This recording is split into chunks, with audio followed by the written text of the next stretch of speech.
Hey, when are you coming back? It's already been 8 months, just come back already. My ex-husband suddenly showed up at my parents' house, acting as irrational as ever. After ignoring me for so long, now he wants me back. I looked at him coldly and said, "We're nothing to each other now. And besides, I'm married to someone else." My name is Lily, and I'm 35 years old. I work in an office. I've been married to my husband, Ryan, for 2 years. We met through a blind date set up by a friend. She was worried I was too focused on work and wouldn't meet anyone, so she arranged for us to meet. Ryan was there at the party, and we quickly became friends. I liked that he was the one to start conversations because I've never been good at romance. It's easier for me when the other person takes the lead.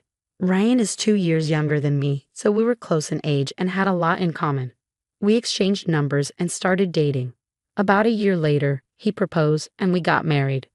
I was happy to marry someone I loved, but after we got married, I realized there were things I hadn't noticed before. First, Ryan did absolutely no housework. He never cleaned or did laundry. He had always lived with his parents, but I assumed that, as an adult, he would at least take care of basic chores. But he had zero experience. He had never cooked before, and the last time he held a knife was in middle school home economics class. That was a red flag. It meant he expected me to do all the housework just because he didn't know how. And so my exhausting life began. Every morning, I woke up early to make lunch for both of us and prepare breakfast. After work, I rushed home to cook dinner. It was tough, especially when I was already tired from work. So I asked him, "Can you at least help with cleaning and laundry?" But he just said, "I've never done that before, so I don't know how." He didn't even try. I patiently told him, "I'll show you how, and we can do it together." But instead of learning, he just refused. At first I thought I could handle it, but with my busy job, managing the house became overwhelming. Then, one day, Ryan complained, "Have you been slacking off on the chores? The house is dusty and my clothes aren't washed." This never happened when I lived at home. I was furious. "Then why don't you do some of the housework? Your mom was a housewife, but I have a full-time job. I don't have the same time she did." Instead of understanding, Ryan got mad. "What are you talking about? My mom took care of me and my brother while managing the house just fine. It should be even easier for you since we don't have kids." "No, but just do your job properly." I was exhausted and frustrated. I had been making healthy meals, packing lunches, and doing everything I could. Fine. If he didn't appreciate it, I'd make things easier for myself. I started cutting corners, gradually. For lunch, I used more store-bought bread. I relied on frozen meals for dinner, made quick rice bowls, and simplified everything. I cleaned lightly in the mornings and did a deep clean only on weekends. I used the dryer for most of the laundry instead of hanging things up. Ryan didn't even notice. As long as the house looked clean, he had no complaints, and he never realized I had stopped making elaborate homemade meals. I wish I had done this sooner. Reducing my workload gave me more energy for work.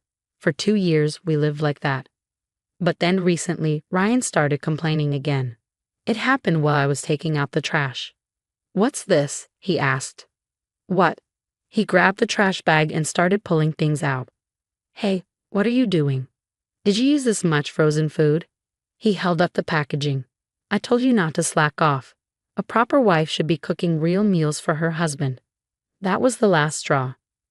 "I do all the housework, and I made things easier for myself. If you have a problem with it, then do it yourself." He looked stunned. "I've been using frozen food for nearly a year, and you never noticed.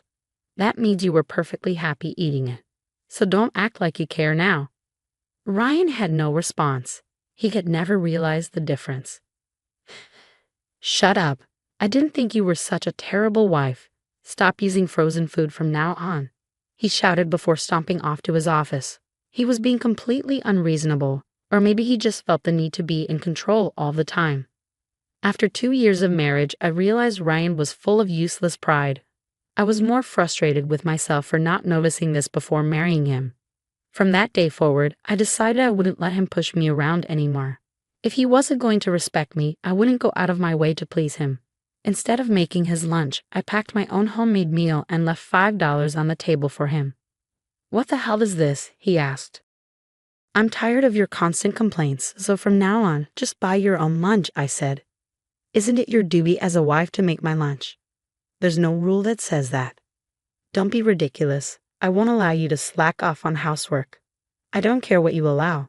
And if you don't like it, I won't give you the $5 either. He looked irritated but grabbed the money anyway and stuffed it into his wallet. At least make it $10, he muttered. I almost laughed at how pathetic he sounded, so the next day, I decided to give him $10 from our household budget. Not having to make his lunch was a relief. We still argue from time to time, but I managed to carry on with our marriage. Some people might wonder why I stayed with someone like him, but I didn't want to rush into a divorce.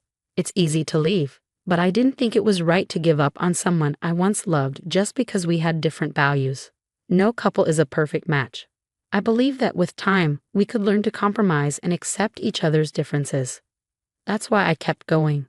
But then one day, he did something that completely changed the way I saw our marriage. It happened suddenly. "Welcome home," I greeted Ryan as he walked in after work. No response. I thought maybe he hadn't heard me, so I just continued cooking dinner. He changed out of the suit, walked into the living room, and lay down on the couch to watch TV. Once dinner was ready, I called him. "Dinner's ready." Still nothing. He sat down, ate in silence, and didn't say a single word. I started to feel uneasy. Maybe something had happened at work. I let it slide. I knew that if I complained about Ben's attitude, it would just turn into an argument. But after finishing his meal, he got up from the table without a word. That annoyed me. "Can't you at least say thank you for dinner and put your dishes away?" I asked. He didn't reply. He just walked to his room with a blank expression. What's wrong with him? I muttered to myself. I cleared the table and washed the dishes. We hadn't argued recently, and I hadn't done anything to upset him, so I figured it had to be something else. But the next morning when I said, "Good morning," he ignored me. That evening when he came home, I greeted him with, "Welcome back," but he didn't say a word.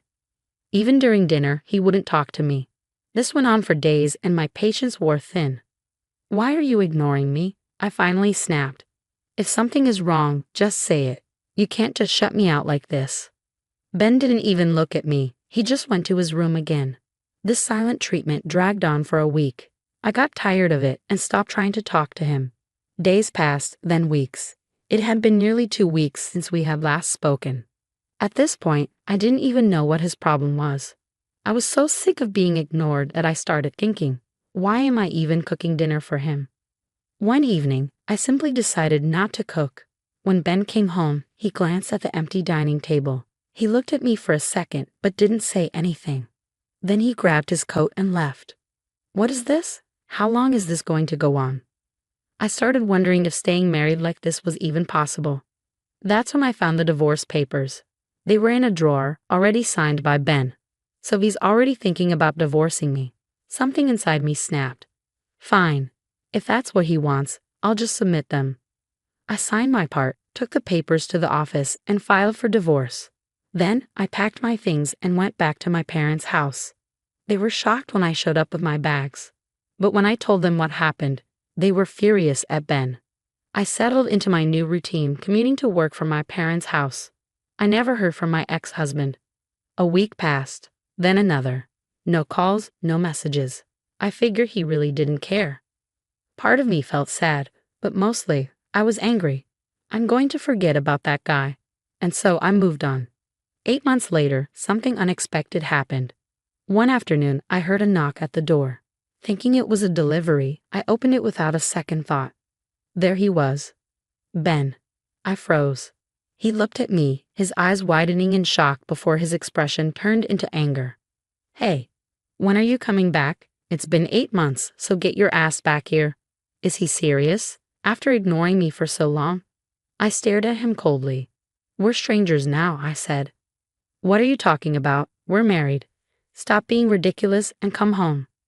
"You're the one being ridiculous," I replied. "You filled out the divorce papers. You signed them. I just submitted them."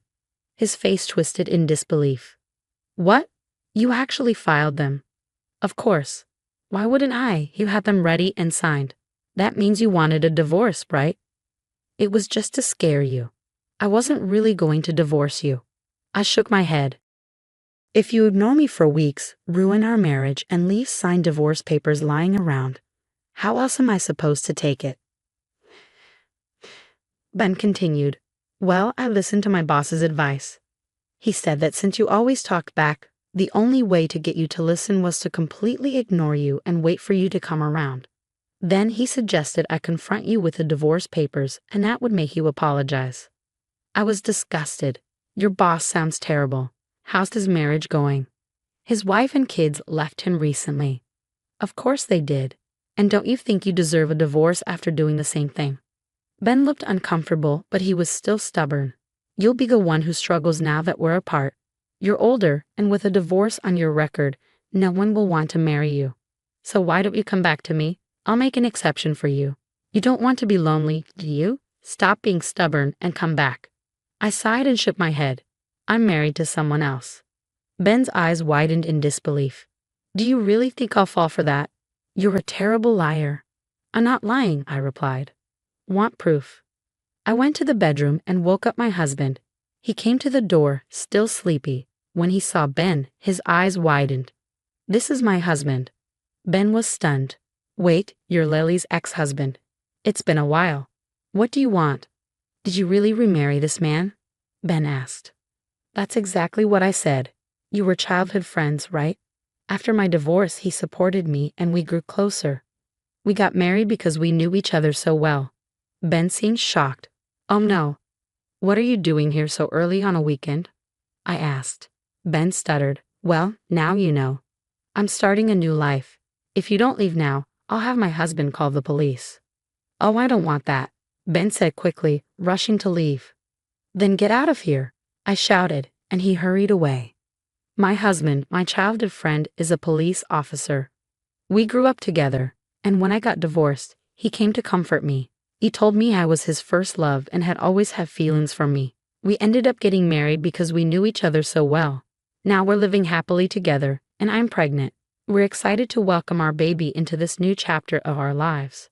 Ignoring your spouse is terrible. I'm so glad I found happiness with my dependable husband, and I hope Lily continues to live happily ever after too.